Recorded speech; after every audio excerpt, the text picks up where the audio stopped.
Hoje a gente tem uma live com uma pessoa que eu admiro muito, muito, que é Schwartz, uma pessoa que eu conheço há muito tempo e acompanho.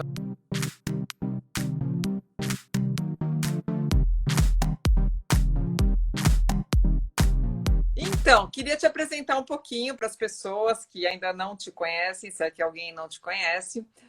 Você é uma super historiadora, e a sua especialidade é Brasil, né?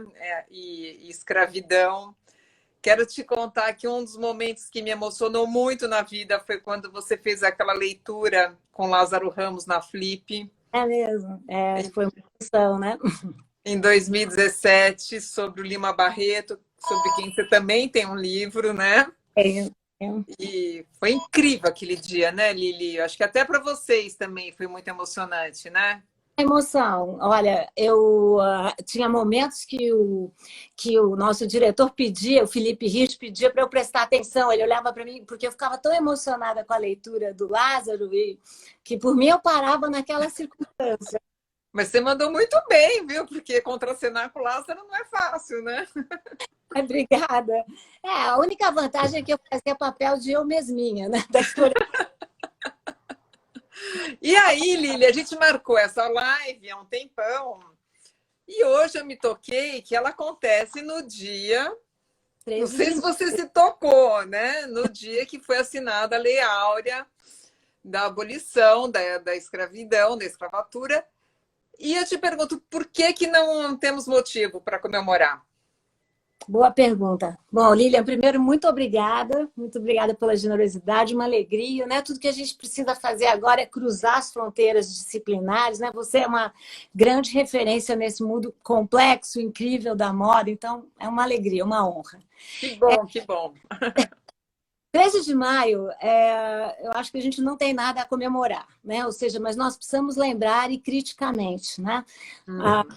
como sabemos, o Brasil foi o último país a abolir a escravidão. Eu me refiro à escravidão mercantil, porque ainda existem outras formas de escravidão pelo mundo. Não só isso, o Brasil foi o país que mais recebeu escravizadas e escravizados, né? Os cálculos dizem que 12 milhões de africanos e africanas deixaram o seu continente compulsoriamente. Nossa. 10 milhões conseguiram chegar às Américas e ao Caribe, e 4,8 pararam no Brasil, tiveram como destino o Brasil. Além de que o Brasil foi também a última, enfim, teve escravizados no seu território inteiro. Então, o que foi a Lei Áurea? Primeiro, a Lei Áurea foi uma lei curta e tremendamente conservadora.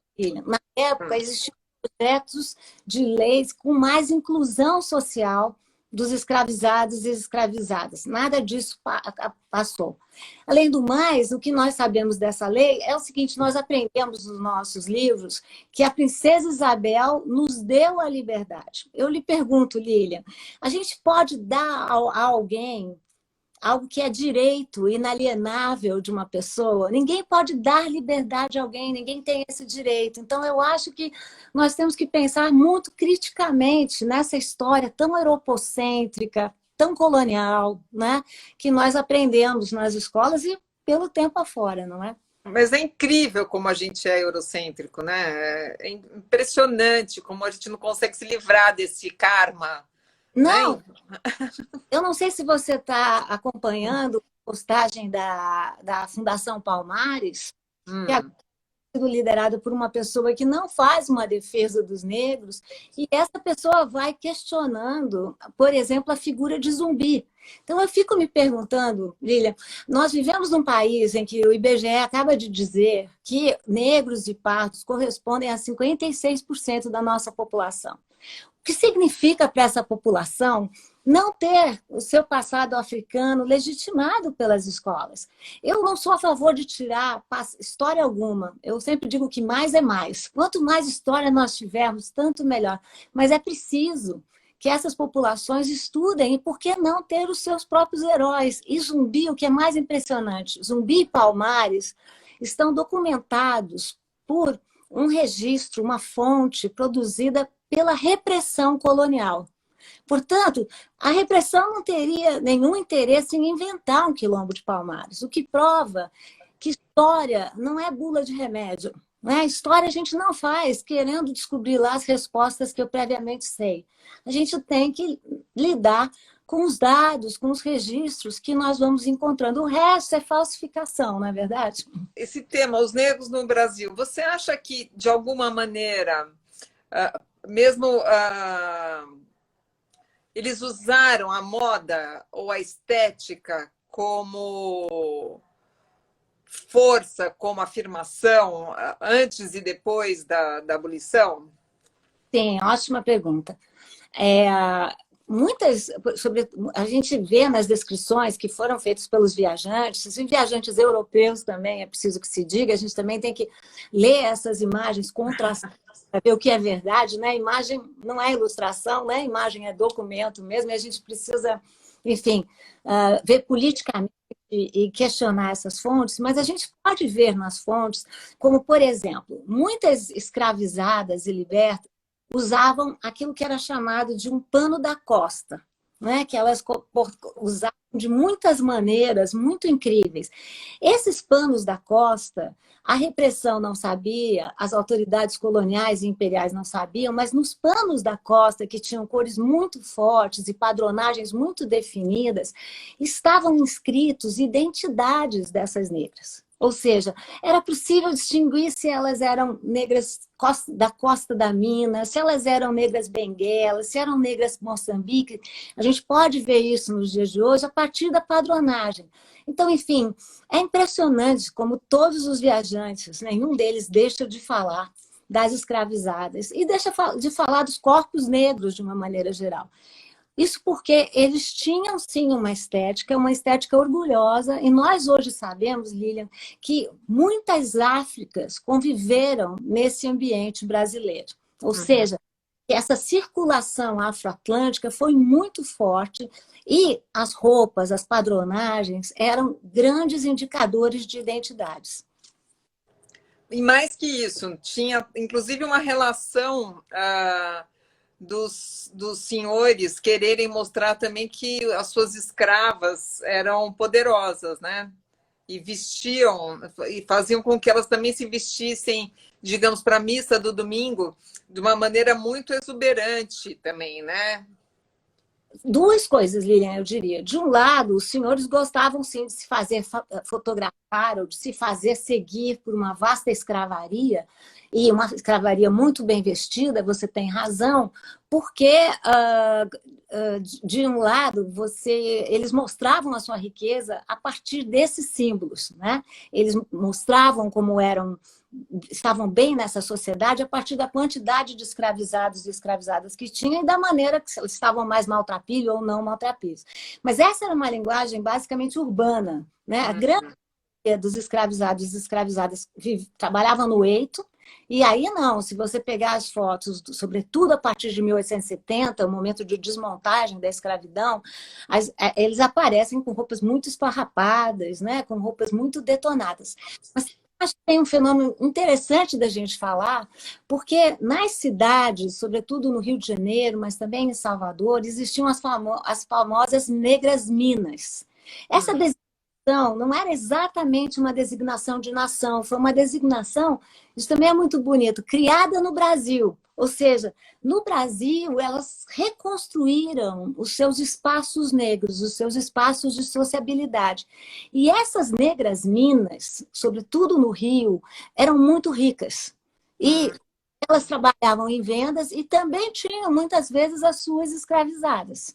Então, elas se vestiam também ricamente, não só quando eram escravizadas, às vezes elas eram libertas. E isso é muito importante, porque você tem padrões de orgulho nessas escravizadas que compravam a sua liberdade, né? Eu sempre disse que no Brasil nunca houve ressarcimento aos escravizados, só os senhores foram ressarcidos, porque a alforria que existia no Brasil, ela era vinculada a um pagamento que o escravizado ou a escravizada fazia ao seu senhor. Né? Então, são histórias... Não, é incrível, né? É tão maluco isso. Agora, só para continuar essa coisa do poder, tinha as joias crioula, né? Explica para as pessoas um pouco. As joias que são lindas, lindas, lindas, e tem tão poucas, né? A gente tem aqui São em São Paulo, raras. que é o Rafael, né? Que tem É. joias de crioula incríveis no Museu da Bahia, né? Temos muitas joias. E essas joias de crioulas, também no Museu Afro-Brasil, né? É possível ver várias. Essas joias de crioula, como eram chamadas, eram joias cheias de simbolismo, não é? Ou seja, a cor da conta, né? Se era uma conta de ouro, se era uma conta de marfim, se era uma conta de jade, né? Ou seja, do que ela era feita, a maneira como se juntavam essas contas, os balangandãs na mão, que eram imensos, os brincos, que eram imensos. Então, nesse sentido que eu digo que nem sempre essas joias, em geral não, né, eram joias utilizadas por escravizadas, mas eram utilizadas por libertas e livres, né, que demonstravam assim a sua própria riqueza. Elas são maravilhosas, não é? E tem uma história que eu acho muito linda, com uma grande coincidência na moda, porque na moda, a Chanel, que é um dos símbolos da libertação feminina na moda, que aboliu definitivamente o corselet há 100 anos, né? A Chanel tomou para ela como símbolo a camélia branca. Então, a camélia branca é totalmente identificada com a Chanel. Mas Olha, muito antes disso, tem uma história linda também. tem, Não tem? tem uma história, mas sabe que eu não sabia disso? Eu adorei, vou escrever também, vou te dar o... Porque é verdade, é porque no Brasil a questão da abolição virou um tema suprapartidário a partir da década de 80. Ou seja, a pressão para que o Brasil abolisse era uma pressão muito forte, porque o Brasil tinha ficado dentre os países retardões, né? Estados Unidos, no final da Guerra Civil, decreta o final, põe um ponto final na escravidão, Cuba e Porto Rico também, só restou o Brasil. Então, virou uma questão suprapartidária, com vários líderes políticos lutando por esse tipo de utopia para o Brasil e muitos líderes negros lutando por elas. E, na época, existia um quilombo muito importante no Leblon, né? As camélias no Leblon, que era, enfim, aonde se cultivava nesse quilombo as camélias brancas, que eram consideradas, enquanto símbolo, muito difíceis, né, de manter e muito difíceis de preservar. Portanto, as camélias brancas simbolizavam o quê? A liberdade. A liberdade num país da escravidão. A liberdade era um valor fundamental, e como as camélias, a liberdade era muito difícil de obter e mais difícil ainda de preservar. Então, nessa época, portar uma camélia branca na lapela, onde fosse, né? Aqui na ponta do decote, onde fosse, era sinal de que essa era uma pessoa que lutava pela liberdade no Brasil. Então, muito bonita essa simbologia, né? Agora, Lili, a pandemia e o isolamento social, você acha que eles estão reforçando as diferenças sociais ou eles estão diminuindo as nossas diferenças sociais? Então, vamos lá, Lilian. Tem muita gente por aí que fala que o Covid-19, a pandemia, é muito democrática. Eu discordo, né? Se é verdade que ela pode afetar ricos e pobres, pessoas mais velhas e pessoas mais novas, negros e brancos, na prática, o que nós estamos vendo mundo afora é que ela pode, por exemplo, no caso brasileiro, ela foi uma doença que entrou de avião, né? Portanto, ela foi trazida pelas elites que estavam no exterior, né? Trabalhando ou a lazer, o que for. Então, no começo, ela pareceu que ela seria uma doença de elite, um enclave de elite, porque os números maiores apareceram nos bairros de elite. No entanto, com os números de comunidade que temos agora, com contágio comunitário, o que está acontecendo? Ela não é uma doença democrática de forma alguma.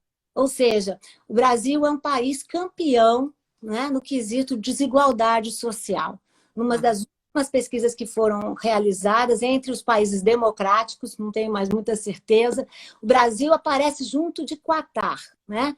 O que acontece com a pandemia em situações como as nossas, um país profundamente desigual?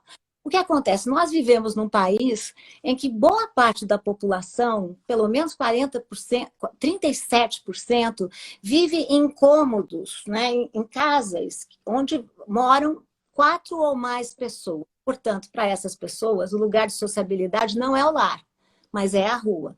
Por outro lado, 300 milhões de brasileiros não têm acesso ao esgoto ou não contam com água encanada confiável. A gente já pode dizer que essas populações são vulneráveis, mas elas são ainda mais vulneráveis, porque não têm acesso aos hospitais privados, né? Não mesmo, e têm dificuldades de chegar aos hospitais públicos. Essas populações já trazem consigo problemas como diabetes, pressão alta, problemas nas coronárias e problemas respiratórios. Portanto, as populações de baixa renda são duplamente vulneráveis. E é isso que nós estamos vendo acontecer nas grandes metrópoles brasileiras, porque nós sabemos que a população negra é a que tem menos acesso à saúde. E vamos pegar 2 quesitos, saúde e educação. Saúde. Enquanto os hospitais públicos, e nós temos um sistema, o SUS, que é um dos ganhos de 88, né, do contexto de redemocratização, ele não vai dando conta, porque, enfim, ninguém está preparado para a pandemia. Ninguém. Embora ele seja eficaz, né, Lili? Ele é muito importante você ter lembrado, é um sistema de ponta, mas o que acontece na prática? Os hospitais públicos estão abarrotados, e os hospitais privados, pelo menos até agora, pode mudar, eles têm uma ociosidade de 50%. Isso significa que a população de alta renda tem muito mais chance de se pegar a Covid-19 sarar do que a população de baixa renda. Agora vamos pensar na educação. O que acontece na educação? As crianças que podem estudar em colégios privados, em geral, têm computador em casa. Tem pais, vêm de famílias estruturadas, com pais que podem auxiliá-los nas lições. Muitas vezes têm condição de trabalhar num cômodo separado ou isolado. O que acontece com as populações de baixa renda? Muitas vezes, essas populações não têm acesso à internet, né? Uma em cada 4 pessoas no Brasil não tem acesso à internet. Então, a gente pode perceber que a pandemia está aumentando as desigualdades. O presidente Jair Bolsonaro acabou de liberar, né, como serviço essencial, salão de beleza, academia de ginástica e barbeiro. Vaidade é essencial? Então, eu não tenho nada contra as academias, frequento, né, quando podia frequentar, não tenho nada contra os barbeiros e tampouco o salão de beleza. Olha o tamanho da minha ajuda aqui, né? Enfim. Aí eu também não vejo a hora de poder cortar o cabelo. Estava fazendo assim para dar conta desse cabelão, né? Mas o que acontece? Não são serviços essenciais nesse momento, né? A gente aprende, né, como historiadora, cientista social, que os significados se dão em contexto. No contexto de emergência, nós estamos num estado de anomia, num estado de emergência. Ora, não é possível que a gente considere que esses são serviços emergenciais. Não são. E mesmo se forem abertos, as academias não vão funcionar, porque é preciso dar uma distância de 4 metros. Ou seja, a própria abertura é, na minha opinião, muito mais uma provocação do que uma realidade, né? Ou seja, quando eu escrevi sobre isso, uma série de cabeleireiros, de barbeiros e de donos de academia me fizeram comentários dizendo: pois eu não vou abrir o meu negócio. Ou seja, esse período tem pedido da gente uma vigilância cidadã, sabe? E não dá para a gente seguir esse tipo de provocação por parte do nosso executivo. Há uma pesquisa da USP que foi divulgada no final da semana passada que diz que o Brasil já é o novo centro da epidemia. Ou seja, que a epidemia anda, nós sabe, a pandemia anda, né? Então, a Itália chamou muita atenção, a Espanha, Estados Unidos e agora é o Brasil. Só que qual é a nossa diferença? Não temos acordo entre o nosso presidente e os ministros da saúde. Né? Um foi demitido e o outro estava falando dos procedimentos a serem tomados e foi informado pelos jornalistas sobre essa medida que você cita também. Isso mostra um passo, né? Um desarranjo. O novo normal. Eu penso que um conceito que explica tudo, explica nada, certo? E a gente tem que pensar o seguinte, a combinação entre esses dois termos, novo e normal. Por que eu acho que esse conceito de novo normal é um conceito muito conservador? Nós estávamos falando no começo da nossa conversa como a nossa história é profundamente europeia. Isso cria uma cegueira. Eu chamo isso de amnésia social. O nosso conceito de normal, esse conceito do novo normal, é pautado em que classes sociais? Nas classes médias altas e nas classes altas, que podem se dar ao luxo de fazer esse tipo de discussão. Ou seja, eu não vou mais comprar essa roupa assim, eu não vou comprar essa eu não vou... Quantas pessoas podem se dar ao luxo? E, de novo, o conceito de normalidade não é um conceito universal. É um conceito feito a determinadas classes e a gente não pode continuar com essa política de silenciamento e essa política de invisibilidade. É preciso dizer normal para quem, não é verdade? É um conceito conservador, na minha opinião. E daí você até se manifestou em relação à capa da Vogue. Me manifestei. Enfim, que traz essa manchete, né, o novo normal, com a Gisele Bündchen, usando Prada, usando Chloé, e numa edição de comemoração de 45 anos. Na minha opinião, a Gisele ali não tem problema, mas a Gisele com aquela chamada é um choque totalmente desconectado da realidade que a gente vive hoje. Uhum. Esse tal desse novo normal, né?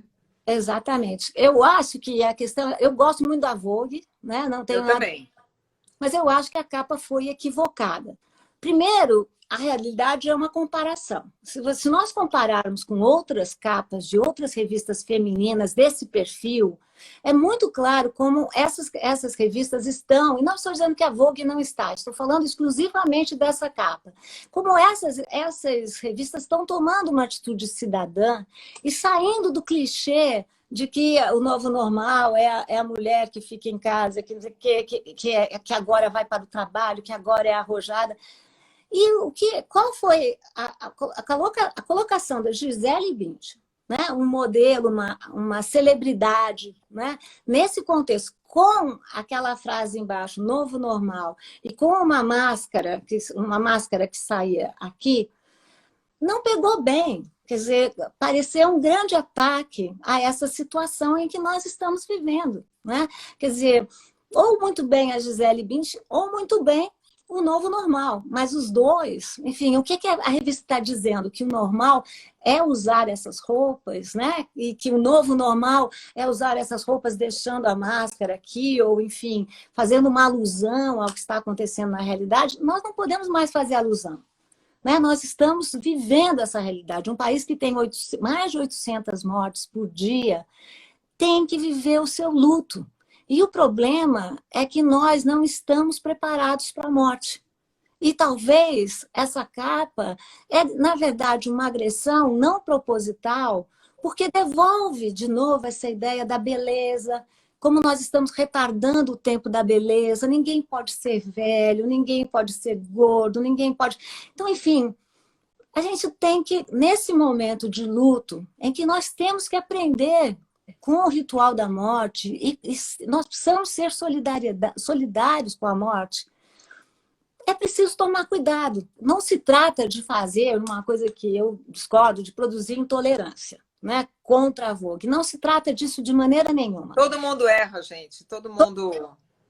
Não se trata também de visar apenas a Vogue, porque senão a gente está criando novos bodes expiatórios. É isso que que se chamava nos anos 70 de patrulhamento ideológico. Não se trata disso. Mas eu penso que a gente deve pegar essas situações, menos para acabar com uma pessoa, mais para a gente produzir. O que é que a gente pode produzir? Nesse contexto, Gisele, que como você chama atenção, é uma pessoa muito importante, muito vinculada à questão do meio ambiente, mas lá está a imagem da mulher branca, loira, de cabelos lisos, enfim, Magra, alta. magra, alta, que pode parecer entediada diante dessa situação, né? A questão é essa: qual a mensagem que nós queremos dar nesse momento? Né? E como você disse, todo mundo erra, não se trata disso. Mas é importante a gente dialogar no erro. A moda, como reflexo do seu tempo, ela acaba, de fato, ah, refletindo a história do seu momento, né? E você acha assim, quando essa pandemia passar, ou mesmo agora que a gente ainda está em quarentena, como é que você vê? Qual você acha que vai ser o reflexo da maneira da gente se colocar para o mundo, da gente se vestir, da moda?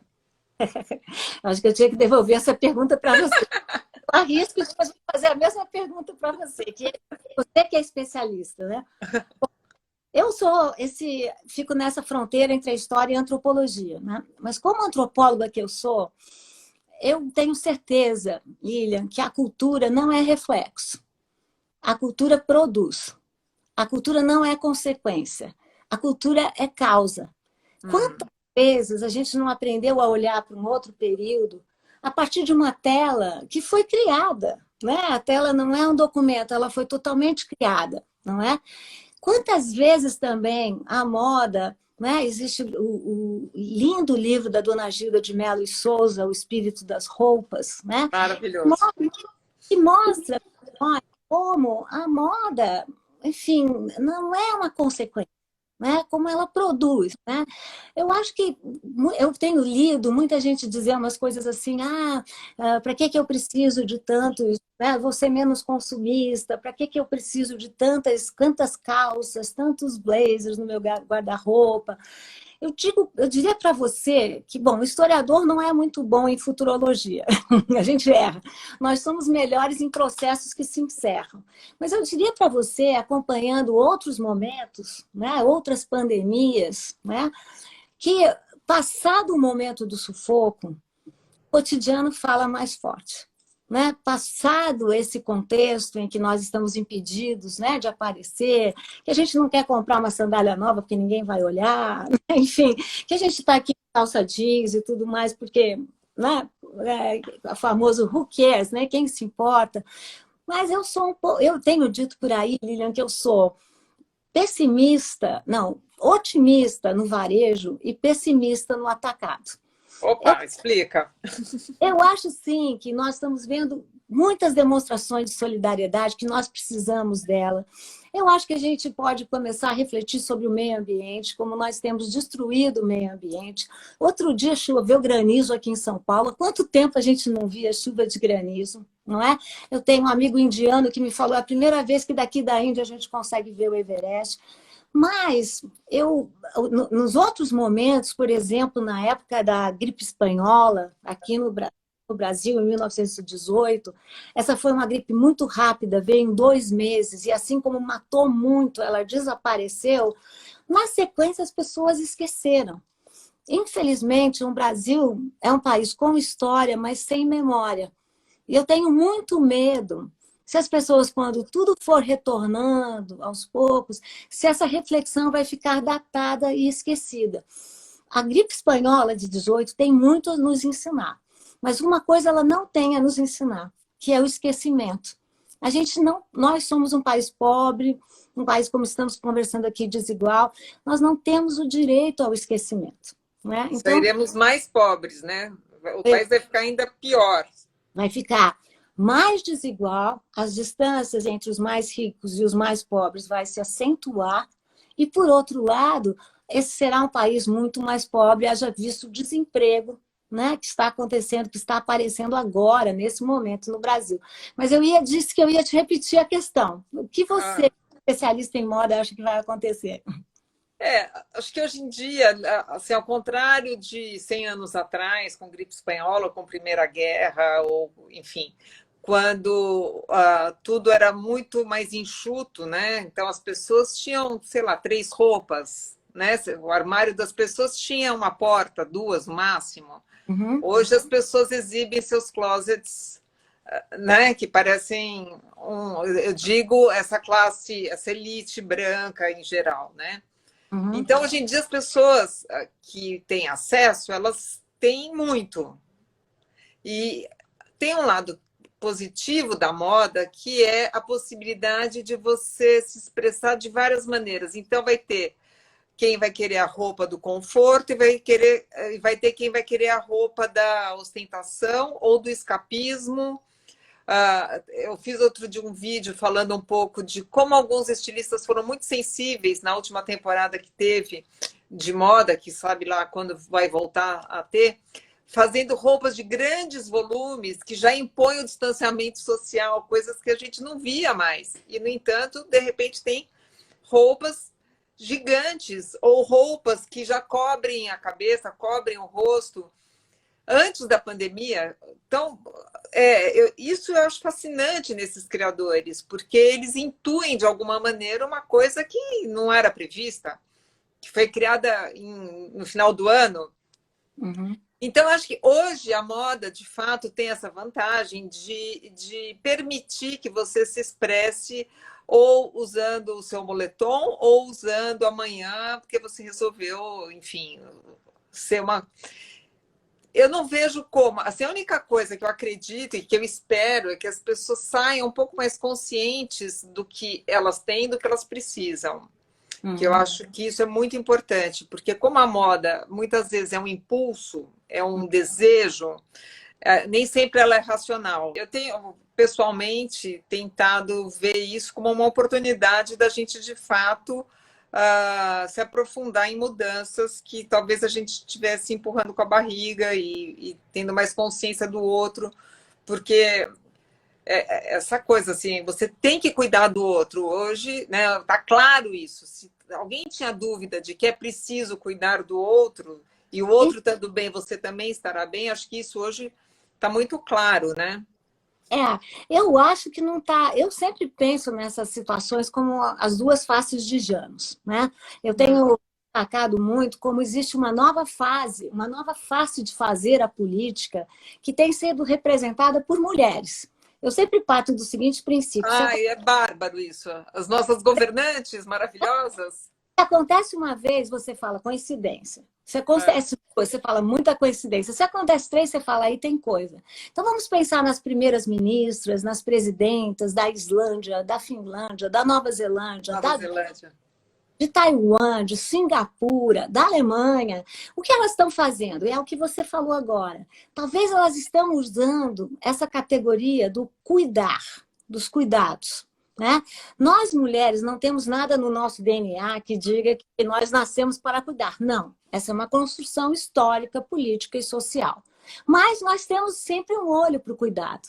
E o que estão fazendo essas novas dirigentes? Elas estão tomando medidas estritas, rígidas, vacinando, fazendo testes, providenciando uma estrutura, uma infraestrutura sanitária melhor, mas também estão conversando com a população. Coisa que esses governos autoritários, né, nós fomos invadidos por uma onda autoritária desde 2018, são todos homens brancos, né, classe média, com as suas gravatas, muitos com aquele cabelo de palha, que a gente conhece. Enfim, sujeitos que são populistas e tudo mais, estão apanhando da pandemia, estão indo e voltando. Veja o Boris Johnson, no Reino Unido, que falou de imigrantes e agora teve que dar o braço a torcer. E ainda teve que agradecer os enfermeiros que cuidaram dele, né? Ambos imigrantes.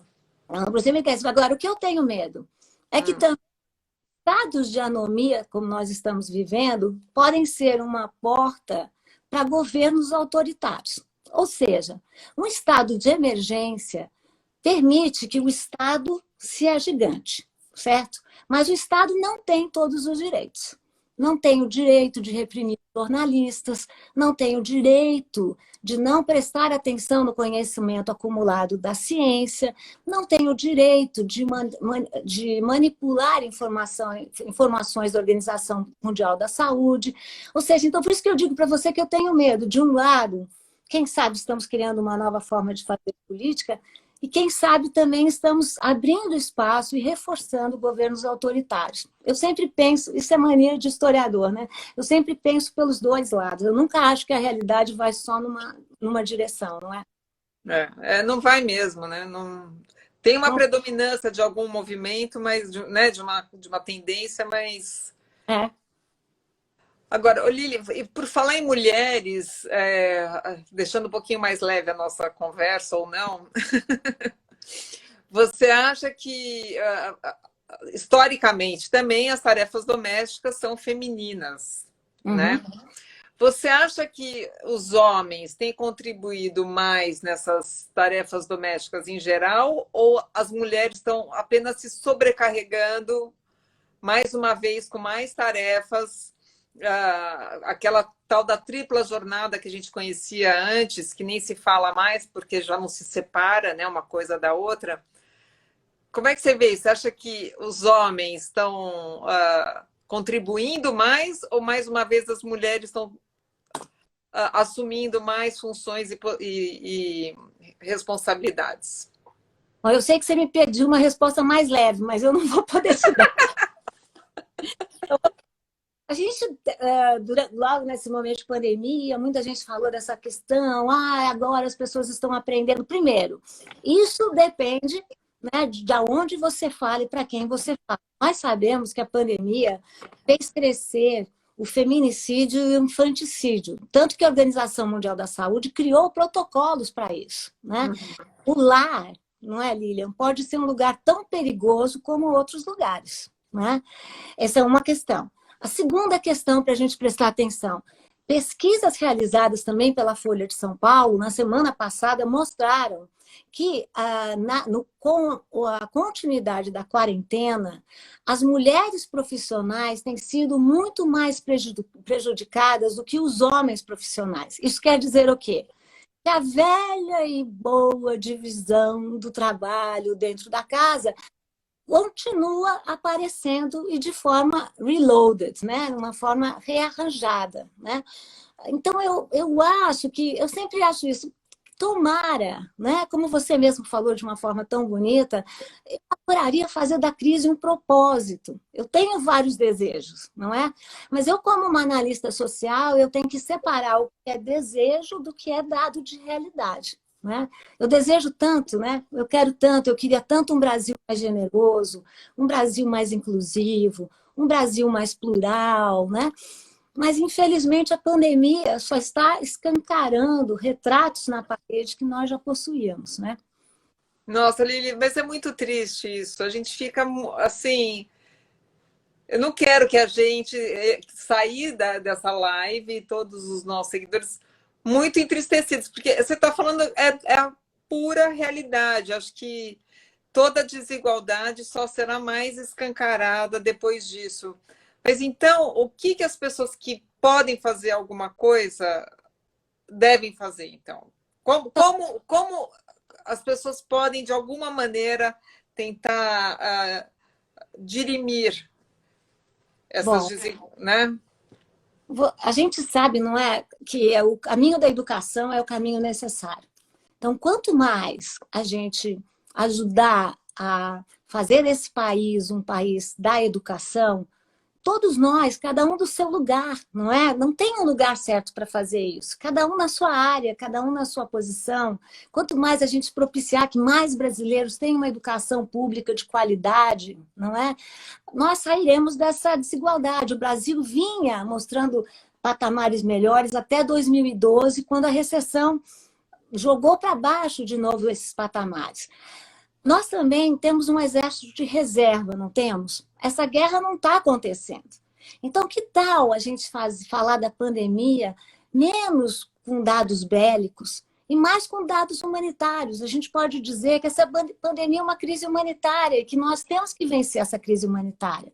A gente tem que criar um exército de saúde, não só um exército para a guerra, né? Ou seja, vamos mudar os nossos termos, vamos falar de saúde, né? Então, colocar a nossa energia menos no ódio, menos na polarização e muito mais num Brasil que precisa vencer a pandemia junto, não vai vencer separado, né?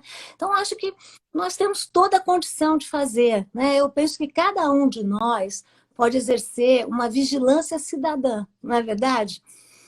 O tempo pede isso de nós, né? Ou como diz, né? Ou como diz o poeta, o tempo pede de nós coragem, né? Estamos precisados de coragem, né? E isso todo mundo tem, né? Isso todo mundo pode dar. E você teria um filme ou um livro ou vários que você recomendaria para as pessoas nesse momento, uma coisa que pode ser inspiradora? Eu gosto muito da Toni Morrison, né? Eu sou uma leitora da Toni Morrison, da Chimamanda, né? Mas vou falar de um livro É o livro que mudou a vida da Djamila, não é isso? É, isso mesmo, uma grande amiga minha. Eu gosto muito de um livro da Toni Morrison que se chama Amada. E não é a Amada se passa no contexto do final da Guerra Civil norte-americana e conta a história de uma casa, a Casa 451, que era habitada por 3 mulheres. Eu não vou dar spoiler, porque a Toni Morrison logo no começo, mas a Casa 451 era habitada por 2 mulheres reais e um fantasma, né? 3 mulheres que haviam sofrido com a escravidão. E o que Toni Morrison diz no começo do livro é que na casa 451, onde existiam 3 mulheres, 2 reais e um fantasma, o fantasma era a mais real delas todas, né? Porque o fantasma era o quê? Era a possibilidade de, mesmo num cenário conflagrado, destruído, a gente apostar na boa utopia, não é? Muito bom, muito bom.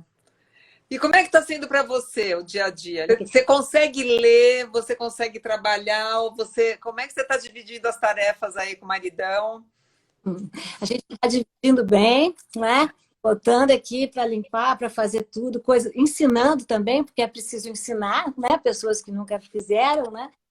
Mas eu penso que muitas pessoas perguntam, né? A crise é um bom momento para escrever. Eu estou escrevendo, porque eu sou muito disciplinada e eu tenho 2 livros para entregar. Mas eu acho que momentos de isolamento coercitivo nunca são bons para escrever, né? E momentos em que a gente vê tanta trauma, tanta morte, né? Enfim, é difícil, né, usar da nossa liberdade criativa nesses momentos. Eu tenho feito de tudo. Eu faço exercício, tento fazer exercício o máximo que dá de manhã aqui, tento tomar sol, é muito importante tomar sol, né? Todos dizem que é. Tento inventar uma rotina na rotina, né? Uhum. É sempre cortada pelas notícias, sempre cortada pelas informações.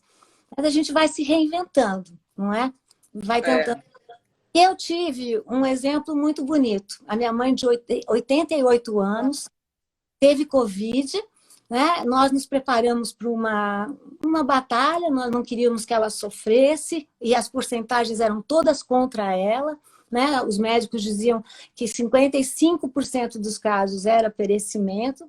Ela é uma pessoa com problemas e ela venceu. Então, nesse Dia das Mães, eu ganhei uma mãe nova, né? E eu divido ela com as pessoas que sofreram tanto nesse ano, né? E que sofreram tanto nesse Dia das Mães. Mas, enfim, tive uma experiência. Que bênção, não? Que bênção esse presente de mãe que você teve. Foi um grande presente de Dia das Mães, né? Eu vou escrever ainda uma literatura de cordel que vai se chamar assim, Dona Lelé contra o Covid-19. Ô, Lili, estou perguntando da Chimamanda, o que você recomenda? Meio Sol Amarelo, né? Eu acho que é um retrato triste, mas um retrato muito bonito da guerra, do que a guerra cria e do que a guerra traz também, né? Como toda crise fecha muitas portas, mas sempre abre uma portinha de esperança, né? Onde a gente se agarra. Meio Sol Amarelo é sensacional. Americana, eu gosto muito também da Chimamanda. Bom, sol é realmente é uma luz e é uma esperança, né? Que acho que a gente não pode abrir mão nesse momento para transformar. Eu Uhum, adorei essa conversa. Eu muito. sabia que você ia arrasar mesmo, porque, enfim, sou sua fã com todos os livros. Acabei nem contando que a gente é colega no MASP, né? Isso mesmo. Ambas curadoras adjuntas lá. A tua última exposição foi qual? Histórias Afroatlânticas lá? Eu faço todas as histórias, né? E agora a última foi a história das mulheres e histórias feministas, que foi no ano passado, né? Que foi um ano muito forte para o museu, né? Torcer para voltar e a gente poder trabalhar nesses conteúdos, né, Lili? Juntas, não é? Não, eu que adorei. Tomara.